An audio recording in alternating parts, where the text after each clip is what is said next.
5 August July গণ অভ্যুত্থান দিবস উপলক্ষে ঢাকাসহ দেশজুড়ে বিশেষ নিরাপত্তা ব্যবস্থা গ্রহণ করেছে র্যাব। অপ্রীতিকর পরিস্থিতি ও নাশকতা এড়াতে আজ রাত থেকেই মাঠ পর্যায়ে জোরদার করা হচ্ছে আইনশৃঙ্খলা রক্ষাকারী বাহিনীর নজরদারি।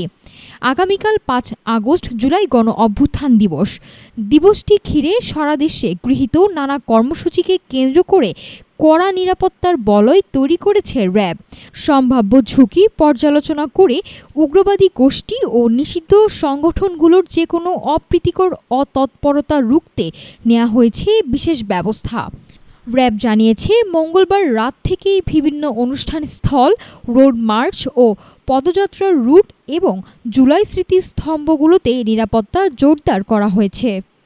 যে কোনো বিশৃঙ্খলা এড়াতে স্থানীয় প্রশাসন ও অন্যান্য গোয়েন্দা সংস্থার সঙ্গে সমন্বয় করে বাড়ানো হয়েছে সাদা পোশাকে নজরদারি। পাশাপাশি সামাজিক যোগাযোগ মাধ্যমে গুজব ও অপপ্রচার ঠেকাতে কাজ করছে সাইবার টিম। দিবসটি কেন্দ্র করে দেশের প্রতিটি জেলায় আগে থেকে গোয়েন্দা নজরদারি বাড়ানো হয়েছিল। সাধারণ নাগরিকদের নিরাপত্তা নিশ্চিত করা এবং সব ধরনের অপরাধমূলক কর্মকাণ্ড প্রতিরোধে সার্বক্ষণিক তৎপর থাকার কথা জানিয়েছে বাহিনীটি। নাফিসা সামিয়া, ঢাকা টুডে।